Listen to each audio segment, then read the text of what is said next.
আমি এম রশিদুজ্জামান মিল্লাত সশ্রদ্ধ চিত্তে শপথ বা দৃঢ়ভাবে ঘোষণা করিতেছি যে সশ্রদ্ধ চিত্তে শপথ বা দৃঢ়ভাবে ঘোষণা করিতেছি যে আমি আইন অনুযায়ী সরকারের মন্ত্রী পদের কর্তব্য সরকারের মন্ত্রী পদের কর্তব্য বিশ্বস্ততার সহিত পালন করিব। বিশ্বস্ততার সহিত পালন করিব। আমি বাংলাদেশের প্রতি অকৃত্রিম বিশ্বাস আমি বাংলাদেশের প্রতি অকৃত্রিম বিশ্বাস ও আনুগত্য পোষণ করিব। করিব। আমি সংবিধানের রক্ষণ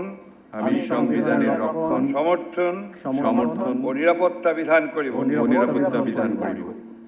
এবং আমি ভীতি বা অনুগ্রহ অনুরাগ বা বিরাগের বশবর্তী না হইয়া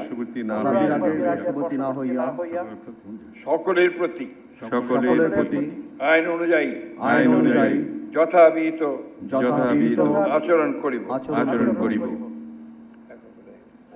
এবার নবযুক্ত মাননীয় মন্ত্রীগণকে গোপনতা শপথ পাঠ পরিচালনা করার জন্য মহামান্য রাষ্ট্রপতিকে বিনীত অনুরোধ জানাচ্ছি।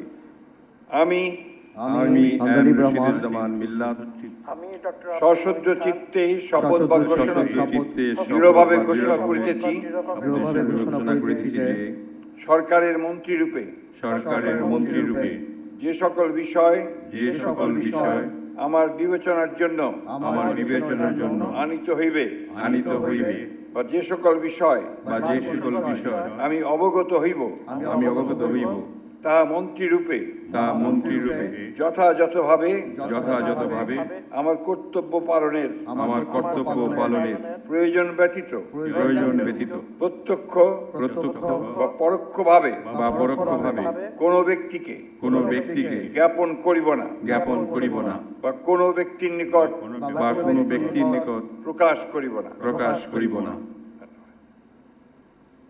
এখন মাননীয় মন্ত্রীগণকে তাদের পদের শপথ ও গোপনতার শপথপত্রে স্বাক্ষর করার জন্য এবং স্বাক্ষর শেষে নির্ধারিত আসন গ্রহণ করার জন্য বিনীত অনুরোধ জানাচ্ছি।